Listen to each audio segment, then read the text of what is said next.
여호와여 주는 영원토록 기존하시나이다. 아멘.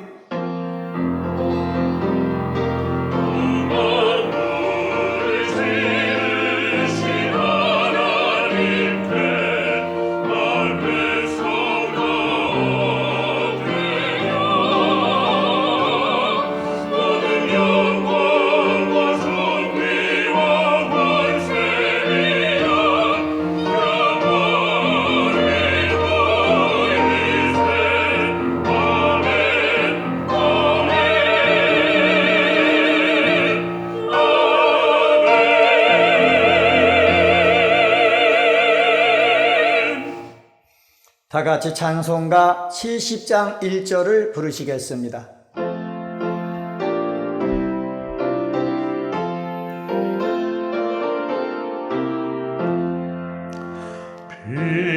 피난처에 있으니 환난을 당한 자 이리 오라. 땅들이 변하고 물결이 일어나 산 위에 넘치되 두렵지 않네. 지난 한 주간을 돌이켜보며 간절한 마음으로 참회의 기도를 다 함께 드리겠습니다.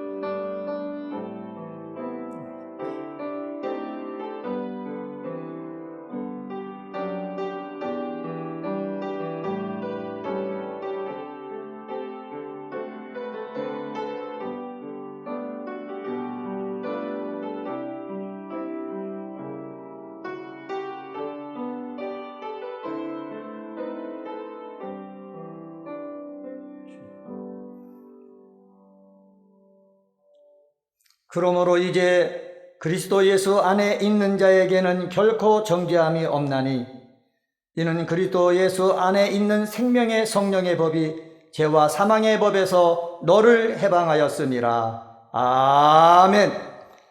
성시 교독은 교독문 54번 시편 126편입니다. 성시 교독은 교독문 54번 시편 126편입니다. 여호와께서 시온의 포로들을 돌려보내실 때에 우리는 꿈꾸는 것 같았도다.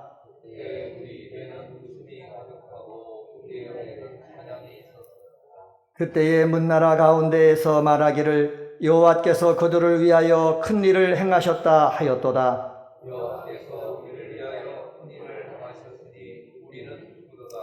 여호와여 우리의 포로를 남방 시내들 같이 돌려보내소서. 울며 씨를 뿌리러 나가는 자는 반드시 기쁨으로 그 곡식단을 가지고 돌아오리로다. 아멘. 다 같이 찬송가 272장을 부르시겠습니다.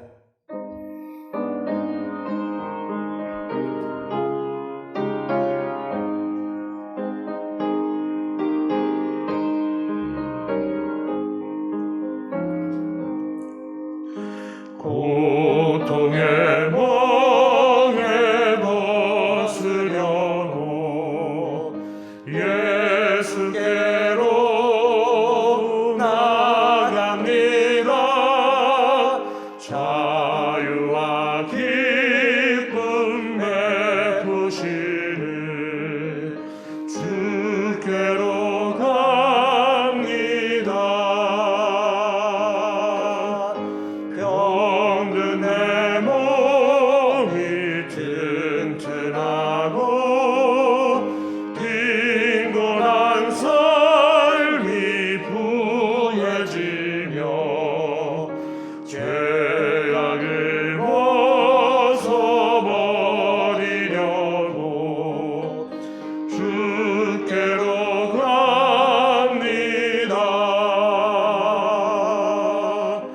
낭패와 실망 당한 뒤에 예수께로 나갑니다. 십자가 은혜 받으려고 주께로 갑니다. 슬프던 마음 위로받고 이 생의 풍파 잔잔하며 영광의 찬송 부르려고 주께로 갑니다. 교만한 마음을 내버리고 예수께로 나갑니다. 복되신 말씀 따르려고 주께로 갑니다.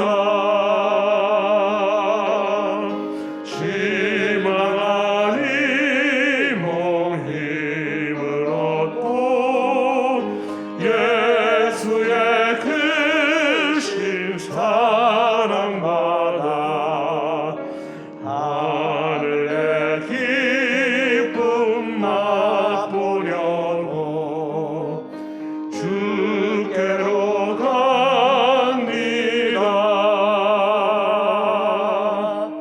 죽음의 길을 벗어나서 예수께로 나갑니다. 영원한 집을 바라보고 주께로 갑니다.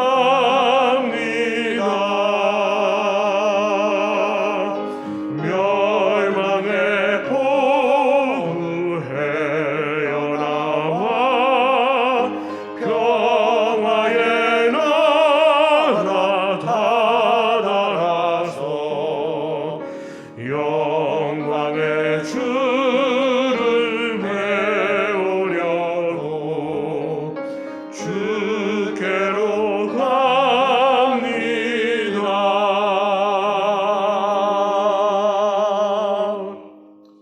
백은천 집사님께서 기도하시겠습니다.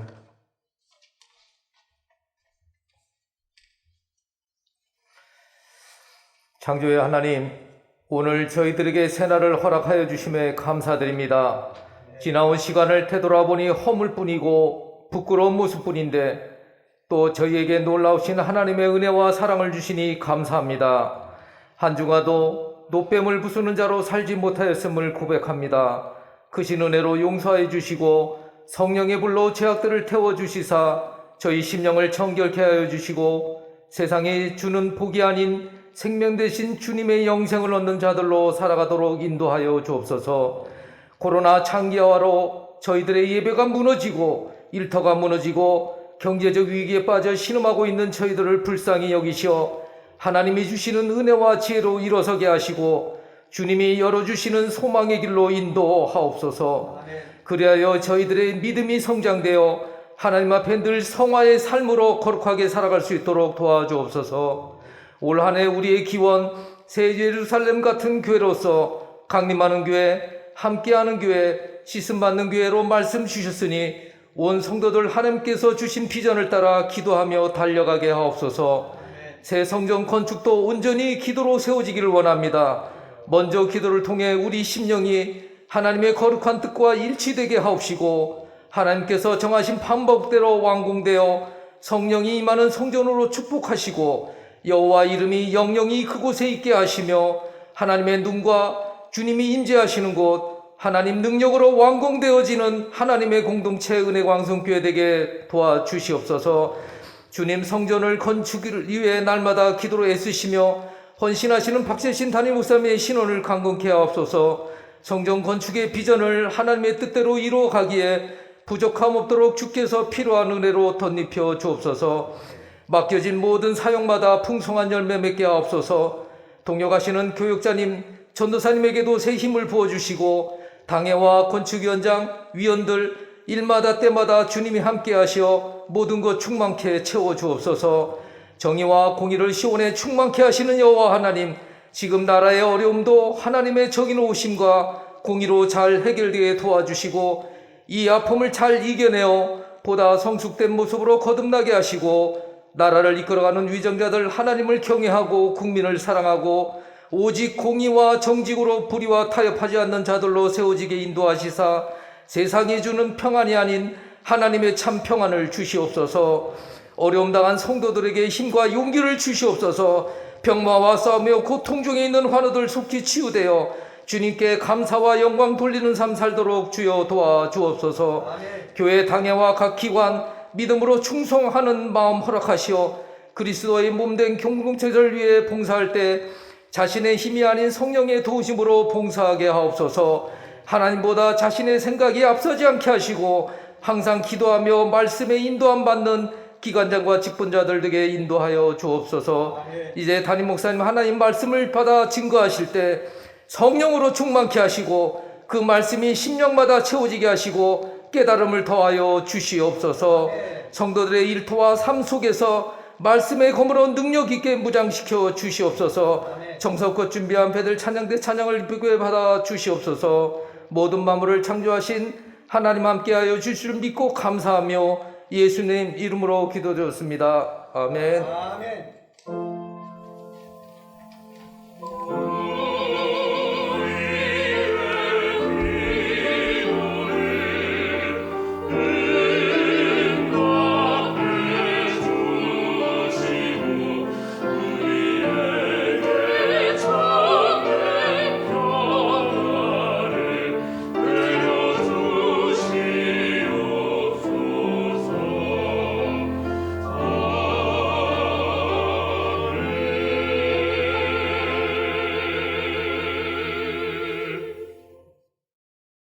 이 시간 선포될 하나님의 말씀은 요한복음 18장 10절에서 11절 말씀입니다. 신약성경 178쪽입니다. 요한복음 18장 10절서부터 11절 말씀.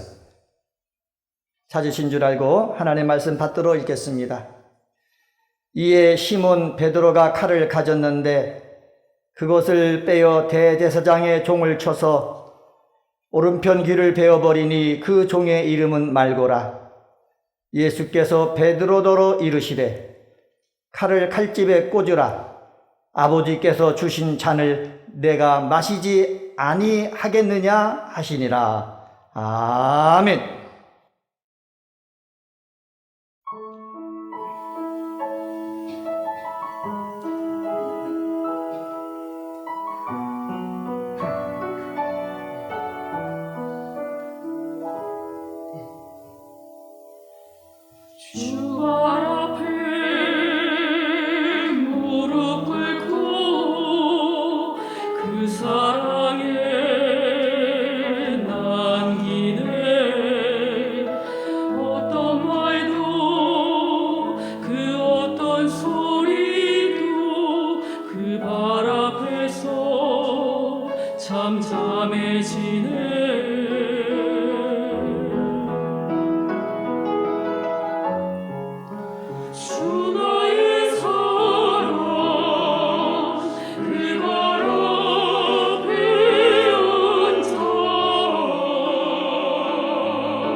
요즘 100년을 살아보니 또는 기독교 아직 희망이 있는가 등등의 저자인 김영석 교수님의 책을 보는 재미가 있습니다.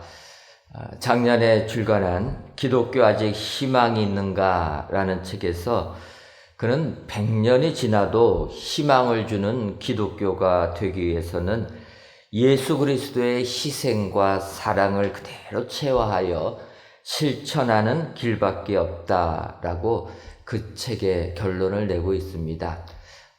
1920년에 태어나서 지금까지 살아계시기 때문에 이제는 102세가 되시는 그분이 그 어렸을 때부터 예수님 믿는 그 신앙을 생각하면서 또 앞으로 우리 기독교가 희망을 주려면은 이런 예수님의 희생과 사랑을 그대로 실천하는 그리스도인들이 될 때 희망의 기독교가 될 수 있다, 이렇게 이야기하는 것입니다. 그런데 그분이 100세가 넘어서도 우리나라 방방곡곡을 다니면서 강연을 하십니다. 그런 강연하시는 내용들은 일반 사람들을 대상으로 하니까 기독교적인 내용이 아니라 100년을 살아보니라는 그 책의 내용을 가지고 사람들에게 많은 감동을 주는 내용의 강연들입니다. 그가 이 100년을 살아보니라는 책에서 그렇게 이야기를 합니다. 우리 인생을 지금은 100세 시대가 되어서 이렇게 자기도 100년을 넘게 살다 보니까 인생에서 30세까지는 배우는 기간이었다. 그리고 30세에서부터 60세까지는 사회 생활하는 기간이었고, 비로소 이제 60세부터 90세까지 되니까 삶의 지혜를 깨닫는 삶이 연구는 시대다, 이렇게 이야기를 하는 것입니다. 그러면서 60대 이전까지의 생활하는 것들은 그때까지는 철이 없는 기간이다, 이렇게 이야기를 합니다. 저는 이 말을 듣고 얼마나 은혜를 받았는지 모릅니다. 생각해 보니까 공부 마치고 직장 생활하고 가정 이루고 자녀 키우다 보면은 어느 순간 어른이 되지 않습니까? 그 어른다움이라는 것은 실수하면 안 되는 것이고, 그래서 항상 어른이라는 스트레스를 받고 살았는데, 이 100세를 사신 김영석 교수님께서는 60세 이전까지는 다 철없는 것이니까 철없이 한 것들은 용서받는 것 아닙니까? 아무리 많은 실수에서도 다 이해해주는 이런 것인데, 인생 60세 이전까지는 다 철부지 같은 삶이고, 그 이후에 60대 이후, 70대 이후 살아가는 그 삶이 진정한 삶을 논할 수 있는 나이다, 이렇게 이야기를 합니다. 어찌 보면은 이것은 우리에게 희망을 주는 이러한 이야기라는 것을 느낄 수가 있습니다. 그러면서 정말 우리가 이 세상을 살 때 100세의 시대에 삶을 포기하지 아니하고 더욱더 발전시키며 희망을 가지고 살아가는 것이 우리에게 희망이다, 축복이다, 이러한 생각을 하게 되었습니다. 그런 의미에서 지금은 사순절 기간을 보내고 있습니다. 사순절 기간, 예수님의 십자가의 고난을 생각하면서 그 고난에 동참하려고 우리들이 기도하면서 보내는 시간입니다. 어찌 보면 이 사순절 기간에 우리의 삶을 돌이켜 보면서 실수를 했더라도 다시금 그 실수를 만회하는 삶을 살아야 되겠다, 이러한 생각을 해보게 됩니다. 그래서 이 사순절 기간 정말 우리의 신앙생활이 혹시라도 잘못한 것 있다라면 다시금 돌이키시고 그 실수를 만회하셔서 우리 주님을 닮아가시는, 그래서 주님의 그 희생을 본받으시는 축복의 성도님들이 되시기를 주님의 이름으로 축원합니다. 그런 의미에서 이제 오늘 요한복음 18장에 있는 내용은 3년 동안 예수님을 따라다닌 베드로가 예수님께서 대제사장의 종에게 에 붙잡히실 때 그 예수님의 붙잡히심을 그대로 볼 수 없어서 가지고 있던 검을 가지고 항거하는 이러한 내용이 나오게 됩니다. 그리고 결국 그는 칼을 가지고 대제사장 종 말고의 귀를 베어버리게 됩니다. 이때 오늘 보면 요한복음 18장 11절 보면 예수께서 베드로더러 이르시되 칼을 칼집에 꽂으라. 아버지께서 주신 잔을 내가 마시지 아니하겠느냐 하시니라. 우리 주님께서 칼을 가지고 대항하는 베드로에게 그 칼을 도로 칼집에 꽂으라고 말씀하시는 것입니다. 그러면서 하나님께서 주신 그 고난의 잔을 나는 마시겠다라고 이야기하는 것입니다. 보통 우리들은 축배를 들기는 좋아하지만 고난의 잔 마시는 건 싫어한다라는 것입니다. 그런데 예수님께서는 성경에서 말씀하시는 그 예언의 말씀을 이루기 위하여 고난의 잔을 마시겠다 이렇게 말씀하고 있습니다. 그러면서 칼을 휘두르는 베드로, 실수한 베드로에게 주의 말씀을 전하는 것을 볼 수가 있습니다. 따라서 오늘 이 시간 실패한 베드로의 모습을 보시면서 그의 실패 교훈 삼으셔서 진정으로 이 사순절 기간 하나님께서 성경을 이루기 위하여 우리에게 주시는 고난의 잔 기꺼이 마심으로 주님을 배우시고 닮아가시는 축복의 성도님들이 되시기를 주님의 이름으로 축원합니다. 그렇다면 하나님께서 주신 고난의 잔을 마셔서 성경을 이루려면 어떻게 해야 합니까? 첫째로는 칼은 소지하지 말아야 합니다.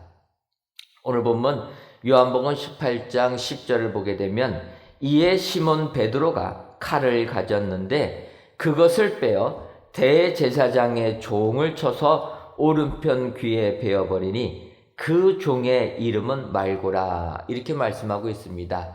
이 10절에서 상반절을 보게 되면은 베드로가 칼을 가졌는데 이렇게 말씀하고 있습니다. 베드로는 칼을 소지하고 있었다라는 것입니다. 그래서 베드로가 칼을 소지하고 있었다라는 이 구절을 가지고 오스카 쿨만 같은 신학자는 베드로도 열심당원 중에 하나다 이렇게까지 이야기를 합니다. 이 열심당원들이라는 사람들은 이스라엘 나라의 독립을 위하여서 무력 투쟁을 까지 시도하는 이러한 사람들입니다. 그런데 이 성경에서는 시몬 베드로가 열심당원이라는 표현은 나오지가 않습니다. 단지 성경은 예수님의 12제자를 언급하는 부분에서 누가복음 6장 15절을 보면 마태와 도마와 알페오의 아들 야고보와 셀롯이라는 시몬과 이 셀롯이라는 것은 열심당원으로 바꿔 부를 수가 있습니다. 그러니까 열심당원 시몬이라는 사람도 예수님의 12제자 중에 하나였는데 시몬 베드로는 아닙니다. 하지만 주의 제자 중에서 이렇게 열심당원이 있는 것을 언급하고 있기 때문에 베드로도 또 열심당원은 아니겠는가. 바꿔 말하면 칼을 가지고 다녔기 때문에 그런 사람이다 이렇게 얘기합니다. 뭐 정확한 것은 알 수는 없지만 어찌됐든 시몬 베드로는 칼을 가지고 있었다라는 것입니다. 문제는 칼을 가지고 있을 때 문제가 발생하게 됩니다. 여러분 한번 생각해 보십시오. 만약 베드로가 몸에 칼을 소지하고 있지 않았다라면 그런 상황에서 말고의 귀를 벨 수가 있겠습니까? 칼이 없기 때문에 벨 수가 없게 되는 것입니다. 그런데 베드로 칼을 가지고 있다 보니까 그런 위기의 상황에 칼을 썼다라는 것입니다. 그래서 우리가 예수님께서 성경을 이루기 위하여 고난의 잔을 마신 것을 보면서 우리도 주님을 본받아 고난의 잔을 마시려면 칼은 소지하지 말아야 된다라는 것을 알 수 있다라는 것입니다. 여러분, 이 칼이라는 것은 어찌 보면 인류의 문명과 같이 발달한 게 칼이다, 이런 것을 볼 수가 있습니다. 나무 칼을 만들어 쓰기도 하고 돌을 갈아서 칼같이 쓰기도 하고, 그러다가 이제 금속류가 발명되니까 쇠로 칼을 만들었습니다. 우리가 잘 아는 다윗과 골리앗의 싸움이 있습니다. 다윗이 육적 장신도 더 되는 골리앗, 물맷돌 가지고 그를 무너뜨리는 이러한 장면이 있습니다. 근데 사실 이 부분을 다른 각도로 보게 되면은 이 다윗과 골리앗의 그 싸움, 이스라엘과 블레셋의 전쟁은 철기 문화와 청동기 문화의 싸움이다라고 볼 수가 있습니다. 블레셋 나라는 바닷가를 접하고 있어서 교역이 발달해서 벌써 신문물들을 받아들인 민족입니다. 그래서 그 당시 기원전 한 1000년 조금 못 되는 그 기간인데, 그 기간에 블레셋 나라는 철기 문화가 벌써 다 상용되는 그러한 나라였습니다. 그래서 골리앗도 다윗과 싸우러 나올 때 쇠로 된 창, 칼을 가지고 나왔다라는 것입니다. 그런데 이스라엘 나라는 그때까지 철기 문화가 아니라 청동기 문화라는 것입니다. 그래서 쇠로 된, 무쇠로 된 칼을 사용해 보지 못한 그러한 나라다. 그러니까 사울왕이 다윗을 전쟁터로 보낼 때 자기가 가지고 있던 투구와 칼을 줍니다. 그런데 다윗은 그 쇠칼을 사용해 보지 않았기 때문에 이게 어색합니다. 그걸 놓고 갔다라는 거예요. 결국 블레셋 골리앗 장구를 무찔렀을 때 다윗은 돌을 가지고 그를 넘어뜨리고, 골리앗이 가지고 있던 칼을 뽑아가지고 그의 목을 뱄다라고 성경에 나와 있습니다. 어찌 보면 다윗이 블레셋 골리앗 장군을 이길 수 있었던 것은 칼과 칼로 사용하지 않았기 때문이다 라는 것을 알 수가 있습니다. 여러분, 쇠칼하고 청동칼하고 맞붙으면은 누가 이기겠습니까? 청동이 다 끊어져 버리는 것입니다. 그래서 다윗은 그 쇠칼하고 붙을 때 청동칼로 붙지 않았다라는 거예요. 칼을 아예 가지고 가지도 않았다라는 것입니다. 결국 칼을 가지고 안 가지고 갔을 때 그는 그 골리앗 장군을 이길 수가 있게 됐다라는 것입니다. 여러분,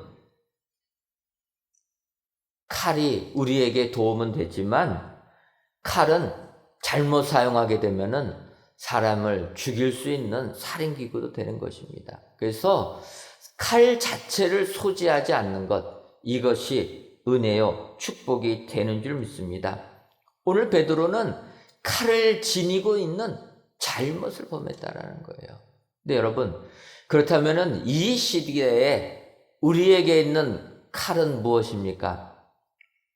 눈에 보이는 칼도 칼이겠지만 이 시대에 참으로 많은 사람들에게 칼보다도 더 아픔을 주는 많은 우리 입으로 나오는 말들, 이것은 참으로 조심해야 된다라는 것입니다.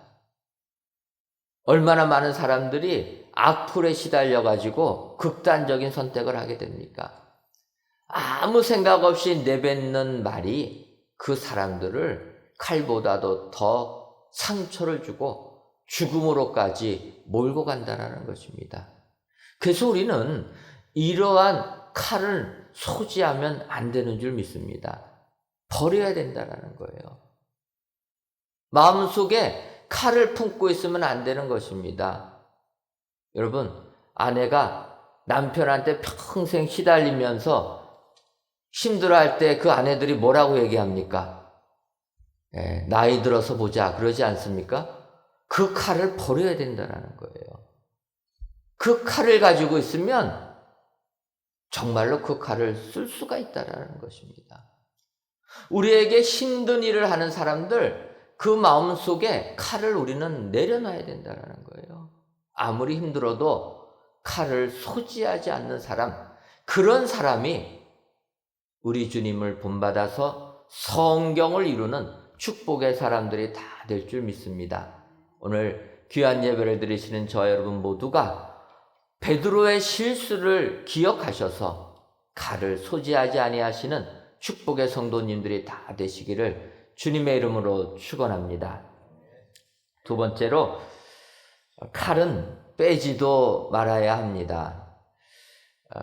오늘 보면 요한복음 18장 10절 중반절을 보게 되면 그렇게 얘기합니다. 그것을 빼어. 칼을 가지지 않으면 제일 좋은데, 만약에 칼을 가졌다라면 중요한 것은 그 칼을 칼집에 넣어놓고 꺼내면 안 된다라는 겁니다. 빼면 안 된다라는 거예요. 왜 그렇습니까?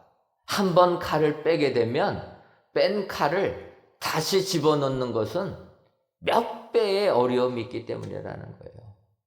우리가 칼을 빼게 되면 휘둘리게 되지, 그거를 도로 놓는 것은 너무나 힘이 든다라는 것입니다. 그래서 우리는 최대한 칼을 뽑으면 안 된다라는 거예요.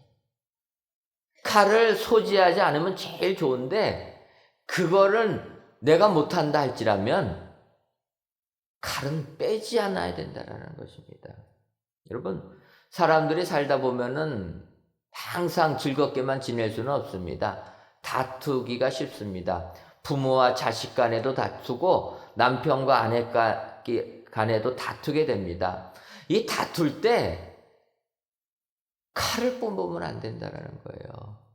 마음속에 칼은 품을 수는 있습니다.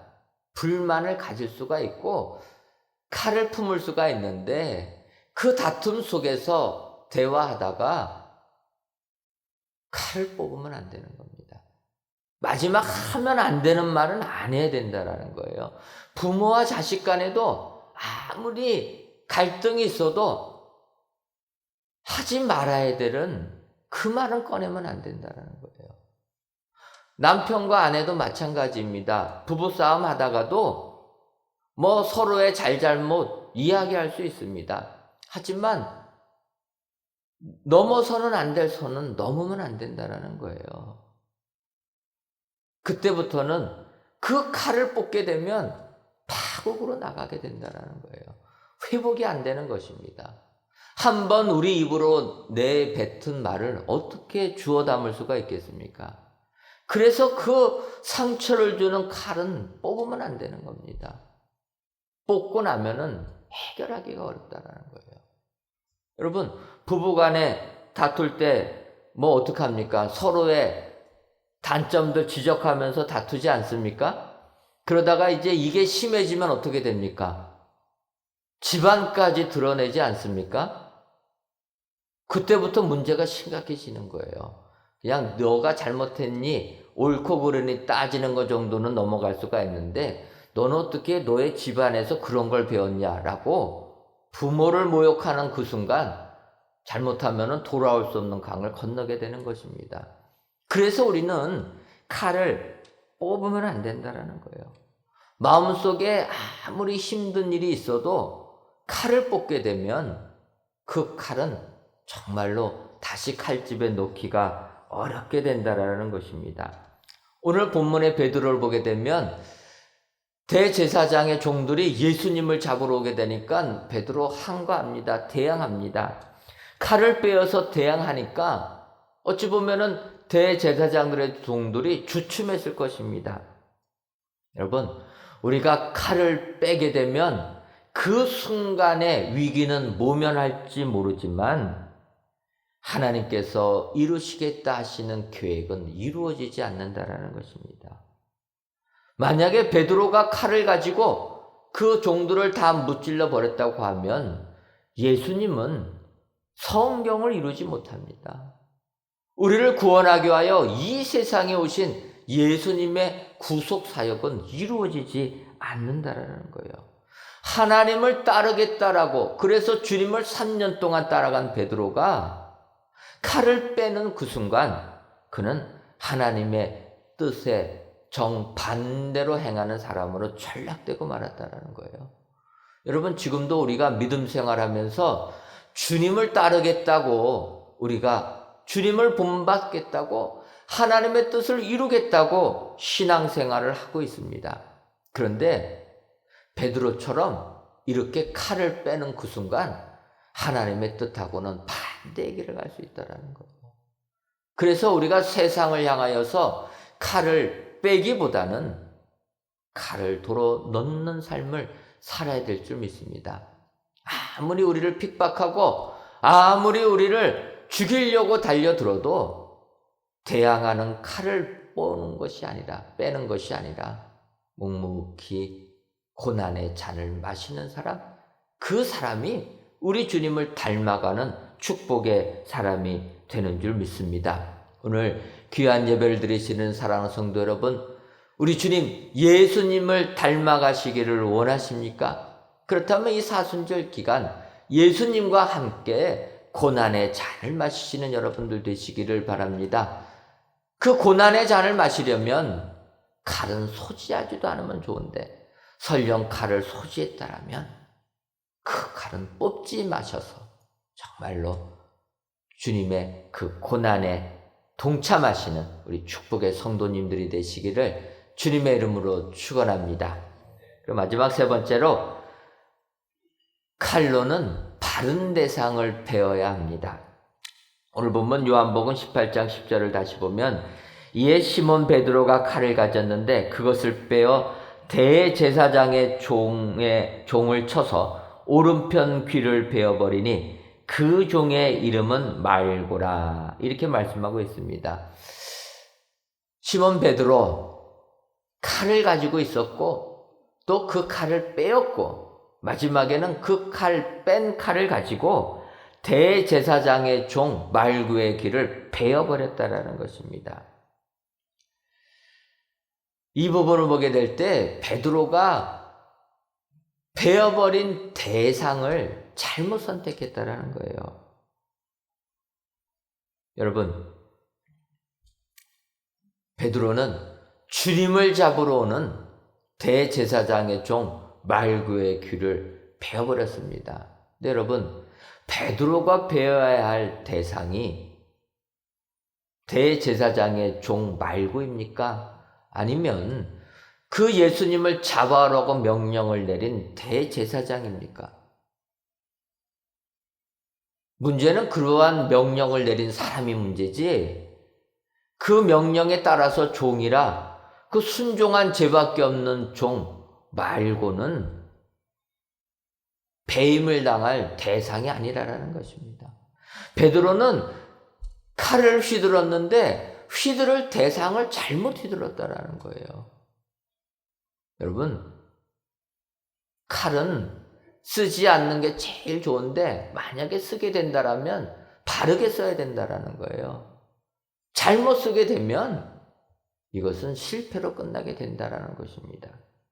여러분, 최근에 어느 연예인이 사는 그 아파트에 불이 나가지고 놀래가지고 그 연예인이 아기를 얻고서 피난을 하게 됩니다. 근데 날이 춥다 보니까 카페에 들어가서 좀 추위에 떠는 아기 몸 좀 녹이려고 카페를 들어가려고 했더니 카페에서 QR코드 내놓으라는 겁니다. 근데 여러분, 불이 나가지고 갑자기 피난했는데 뭐 핸드폰 챙길 여력이 있겠습니까? 아이만 딱 데리고 그냥 아파트에서 뛰어나왔는데 나오다 보니까 뭐 옷도 없고 춥지 않겠습니까? 그래서 카페를 갔는데 QR코드를 달라. 핸드폰이 없습니다. 그러니까 수기로 쓰겠다 했더니 신분증 내놔라. 아니, 급해가지고 나왔는데 뭐 주민등록증 챙길 시간이 있습니까? 몸만 빠져나온 거 아닙니까? 그러니까 그 연예인이 그냥 못 들어간 거예요. 그래갖고 밖에서 추위에 떨었다라는 겁니다. 그러니까 이 이야기를 들은 사람들이 그 카페 종업원을 비난하는 겁니다.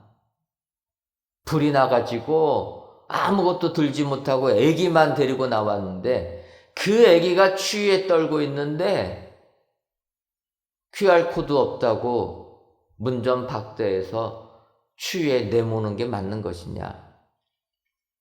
그 종업원을 비난합니다. 문제는 있지만 그것보다 더 우리가 비난해야 될 대상은 그 회사라는 거예요. 이런 상황들이 벌어질 것들을 예상해서 경우에 따라서는 예외 도항을 좀 주고 종업원들이 그 일들을 할 수 있게끔 지시를 내려야 되는데 이 회사는 기계적인 지시만 내린 겁니다. 나라에서 코로나19 방역해야 되니까 QR코드 없으면 무조건 못 들어온다. 신분증 없으면 무조건 못 들어온다. 그래서 신원 확인이 안 되면 안 된다라는 거예요. 불이 난 비상 상황에 대해서 어떻게 마련해 그 사람들을 응대할까에 대한 내용은 없다라는 거예요. 그러면은 비난받을 대상은 그 회사지 실제 종업원은 아니라는 것입니다. 그런데 사람들은 종업원을 비난하는 거예요. 어떻게 그럴 수가 있느냐? 여러분, 우리가 세상을 살면서 이런 일들이 많다라는 것입니다. 대상을 잘못 이야기하는 겁니다. 오늘 베드로는 대제사장의 종 말고의 귀를 베어버렸다는 거예요. 말고는 귀배임 당할 사람이 아닙니다. 그렇다면 여러분, 베드로가 대제사장을 베어버려야 되겠습니까? 그것도 아니라는 겁니다. 여러분, 대제사장의 뒤에서 조종하는 사탄을 베어버려야 된다는 거예요. 하나님의 뜻을 방해하기 위하여서 인간을 구원하기 위하여 예수 그리스도를 보내주신 그 구원의 은혜를 방해하기 위하여서 우리를 유혹하는 사탄을 베어버려야 될 줄 믿습니다. 그래서 야고보서 4장 7절에 마귀를 대적하라 그리하면 너희를 피하리라. 마귀를 대적하라는 거예요. 다른 것은 우리가 싸울 게 아닌데 마귀하고는 사탄하고는 싸워야 된다라는 것입니다. 더 나가서 베드로전서 5장 8절과 9절 상반절을 보면 근신하라 깨어라 너희 대적 마귀가 우는 사자같이 두루다니며 삼킬 자를 찾나니 너희는 믿음을 굳건하게 하여 그를 대적하라. 이렇게 권면합니다. 칼을 소지함으로 또 그 칼을 빼어서 말고의 귀를 베어버린 이렇게 실패한 베드로가 베드로전서에서 이렇게 이야기하는 겁니다. 마귀를 대적하라. 우리의 싸움은 혈과 육에 있는 것이 아닌 것을 믿습니다. 우리의 싸움은 하늘에 있는 악한 영들에 관한 것에 있기 때문에 우리는 사탄과 싸워 이겨야 한다라는 것입니다. 지금도 마귀는 우리들을 유혹합니다. 예수님처럼 무기력하게, 예수님처럼 비참하게 십자가 지려고 하지 말고 세상적인 능력을 가지고 세상적인 방법을 가지고 세상에 한 거 하라 유혹하고 있다는 거예요.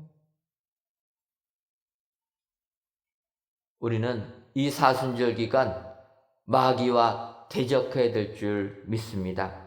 우리가 싸울 대상이 사탄이라는 것을 바로 알고 그 사탄을 물리치는 성령의 검을 가지고 우리가 사탄을 대적하여 이겨야 될 줄 믿습니다. 성경은 세상의 검이 아니라 성령의 검, 하나님의 말씀을 가지고 악한 영을 물리치라, 사탄을 물리치라 명하시는 줄 믿습니다. 오늘 귀한 예배를 드리시는 사랑하는 성도 여러분, 이 사순절 기간 하나님께서 주신 고난의 잔을 묵히 마신 예수님을 본받으시는 여러분 되시기를 바랍니다. 이 예수님을 본받기 위하여서 칼은 소지하지도 말고, 설사 소지했다라면 빼지를 말고, 뺐다라면은 바른 대상 마귀를 베어버리시는 축복의 성도님들이 다 되셔서 주님의 고난에 동참하시고 성경을 이루시는 축복의 성도님들이 되시기를 주님의 이름으로 축원합니다. 기도하겠습니다.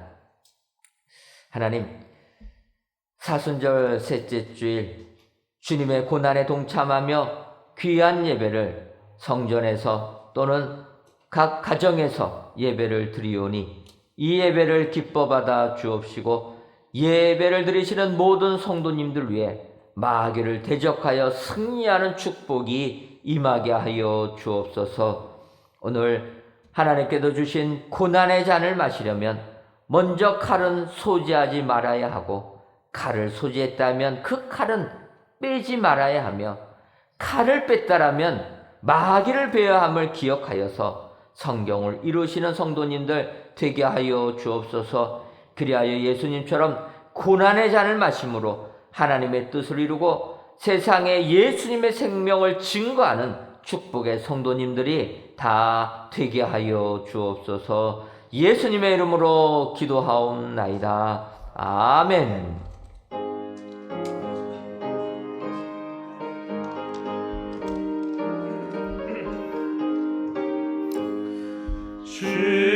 십자가를 내가 지고 주를 따라갑니다. 이제부터 예수로만 나의 몸에 삼겠네. 세상에서 부귀영화 모두 잃어버려도 주의 평안 내가 갖고 영생 복을 받겠네. 주도 곤욕당했으니 나도 곤욕당하리. 세상 사람 간사하나 예수 진실합니다. 예수 나를 사랑하사 빛난 얼굴 보이면 원수들이 미워해도 염려할 것 없겠네. 내가 핍박당할 때에 주의 품에 안기고 세상 고초 당할수록 많은 위로 받겠네. 주가 주신 기쁨 외에 기뻐할 건 무엇냐. 주가 나를 사랑하니 기뻐할 것뿐일세. 아멘.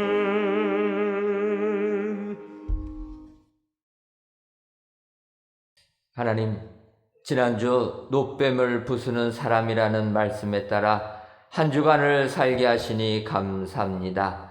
의외도 노뱀을 부수기에 하나님 앞에 정직한 삶을 살고 하나님만 의지하며 하나님께서 주시는 형통함의 은혜를 받아 세상 승리하는 저희들이 되게 하여 주옵소서.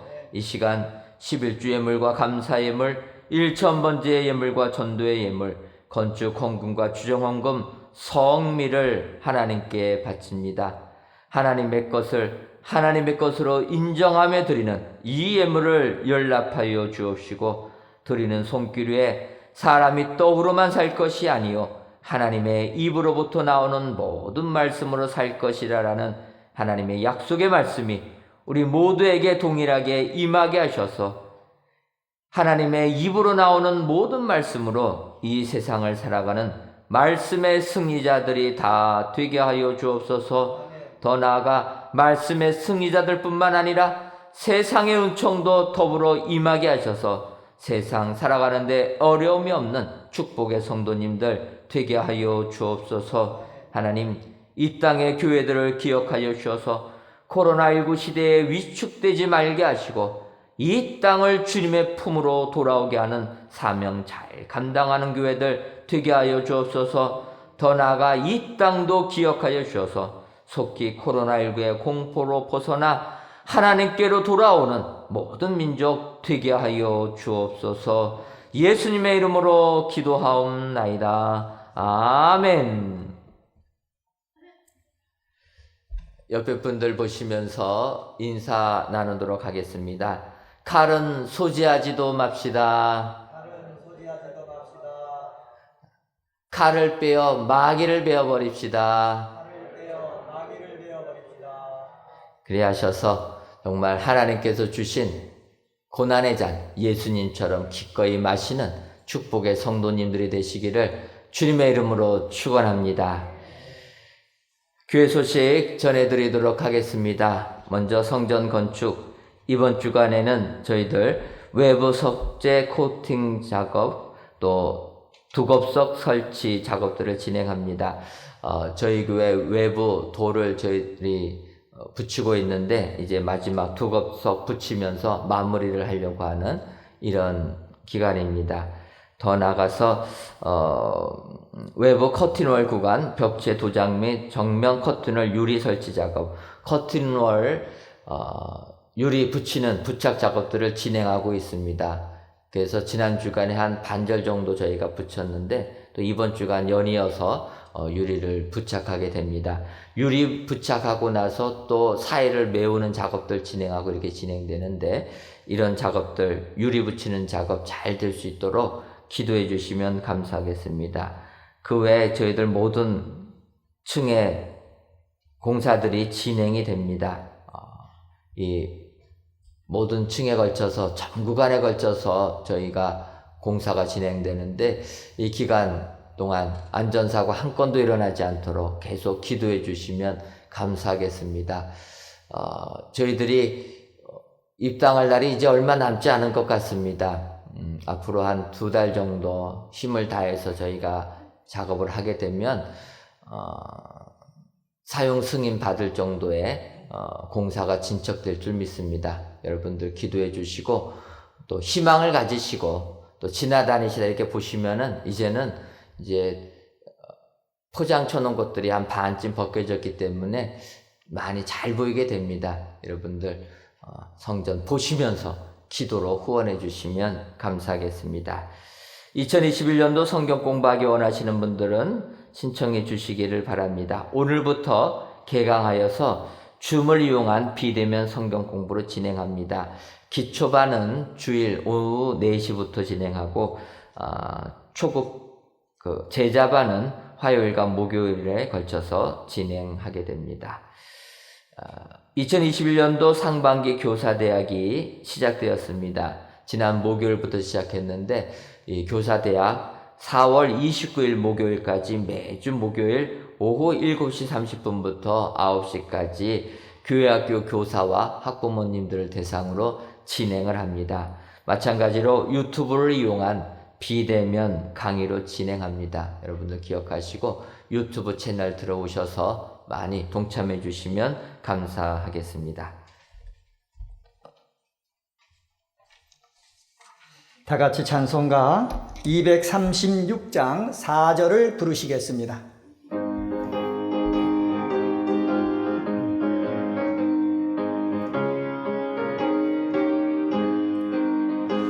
아름다운 그곳에서 구속받은 성도와 사랑하는 주님 만나 배울 때 주의 영광 노래하며 영원토록 살리라. 새 예루살렘에서 성도들이 함께 올 때 기뻐 노래하리라. 새 예루살렘 새 예루살렘 호산나를 높이 불러 왕의 왕을 맞으리. 새 예루살렘에서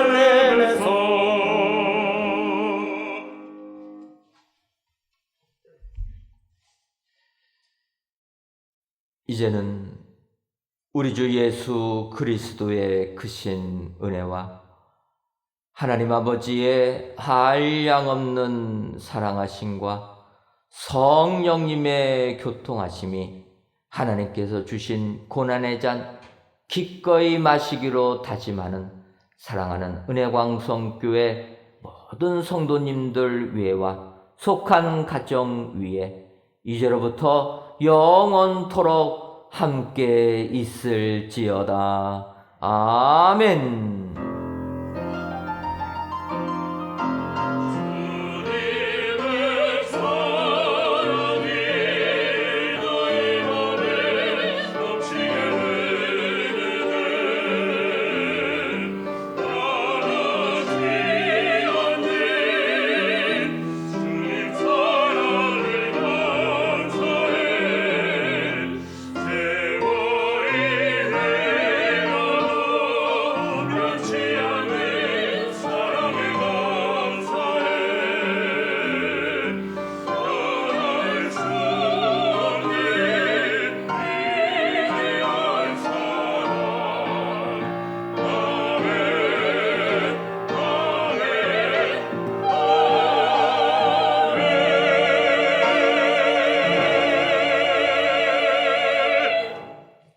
은혜 가운데 일부 예배를 마쳤습니다. 안녕히 돌아가십시오.